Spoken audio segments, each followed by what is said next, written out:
Throughout the week I've been sharing a series of statistics in a bid to do my part and help spread information as part of Mental Health Awareness Week. From stats on prevalence, such as 1/4 of the UK population being diagnosed with a mental health condition, more so women than men, to looking at the social determinants of mental health conditions and also the extent of stress among the UK population and whether that can be a contributing factor to increasing your susceptibility, and taking a dive into the most common mental health condition, mixed anxiety and depression, with depression being the leading cause of disability worldwide and 20% of the UK population showing symptoms. First of all, I just want to say that depression and anxiety is a complex subject to understand, from diagnosis to causes and treatment. After all, it's not like they show up in blood work. They're subjective to the person, and because of that there can be numerous causes, from traumatic childhood experiences to other life events, genetic predisposition, ill physical health, and also lifestyle factors, and it's the latter that I'm going to focus on in this video. But before I get to that, I'm going to talk about the current standard of care for depression and anxiety. The two main ones seem to be cognitive behavioural therapy, which is through talking to someone, and medication in the form of antidepressants, or more specifically, selective serotonin reuptake inhibitors. Now, given that the demand exceeds the resources for cognitive behavioural therapy, antidepressants seem to be the more common treatment method. Evident from the latest statistics, which show around 64 million prescriptions for antidepressants per year in the UK, which costs the NHS a lot of money. I've previously done a post about serotonin and the role that it has on our mood, hence why some antidepressants involve the release and the reuptake of serotonin. See, if you imagine it like a sponge, when that sponge is squeezed, serotonin is released into our system and it has that positive effect on our mood. But once the sponge is released, the serotonin is soaked right back up. This is called reuptake.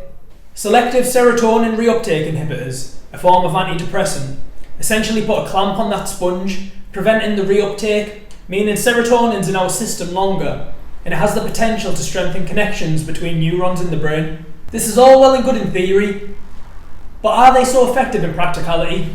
Well, the largest study done on antidepressants concluded that all antidepressants are more efficacious than placebo. So that's good, it means that they do work, but do they work for everybody? Some studies show that that's not the case, with some statistics showing that as low as 20% of people react positively to antidepressants. Does that mean you shouldn't take them? Absolutely not.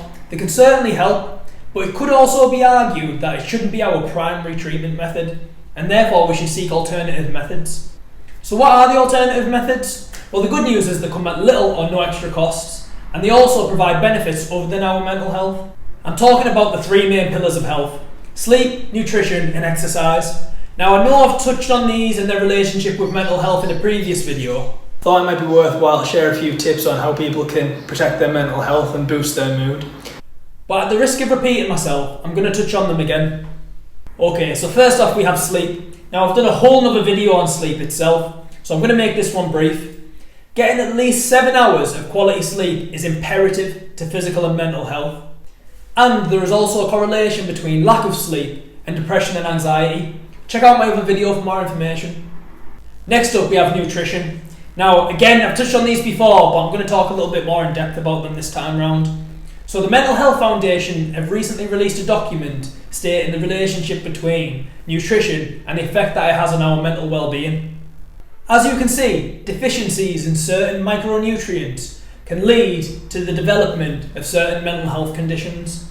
This is compounded with a research study from Spain which concluded that if you are deficient in 4 more micronutrients, you are more likely to develop depression. I've also touched on it before, there are certain neurotransmitters and hormones that are synthesized from amino acids. Now, there are 9 essential amino acids, meaning that they need to come from diet. They come from protein. Protein is broken down into amino acids. One of the essential amino acids is tryptophan, which is synthesized into serotonin, a neurotransmitter. Essentially, what that means is protein is imperative for the production of serotonin. There is also growing research in the field of gut health and the gut microbiome, where trillions of bacteria live. Our gut health is said to play a role in our weight, immune function, and our heart health, to name a few. But more relevant, it's said to play a role in our mental function, via something called the vagus nerve, which connects our gut to our brain. Certain species of bacteria has found to be more abundant in people with depression, although more research is needed on the matter. But what we do know for certain is that to have better health, we need a more diverse microbiome. And this can be achieved by eating fibrous foods and eliminating processed foods high in sugar and artificial sweeteners. As I mentioned on one of my posts earlier in the week, stress seems to be a huge problem for the UK population, with 74% of people admit to feeling so stressed that they feel unable to cope. Sustained stress levels can lead to the production of pro-inflammatory cytokines, which can result in systemic inflammation, which is not a good thing. A meta-analysis has shown that mindfulness meditation can help reduce stress and therefore lead to less systemic inflammation and can reduce depressive symptoms in some cases. Also worth touching on when we contemplate the relationship between inflammation and depression is the role of omega-3 fatty acids and how they've been shown to reduce depressive symptoms in people with the mental health condition, most likely due to its anti-inflammatory properties. Exercise is another tool that's massively beneficial for overall health, including mental health. You see, inflammation can occur from many things such as a bad diet, alcohol consumption and smoking.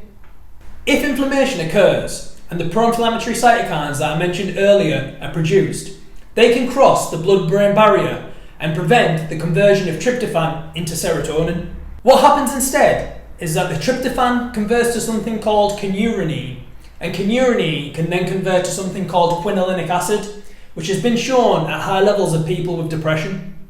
Exercise, however, takes that kynurenine and converts it to quinuric acid instead, meaning it doesn't reach the stage of quinolinic acid.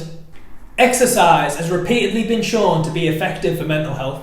Other tools that have been shown to have a profound effect on relieving symptoms of depression and anxiety are hot and cold therapy, and in particular how sauna use spikes the release of heat shock proteins which have anti-inflammatory properties.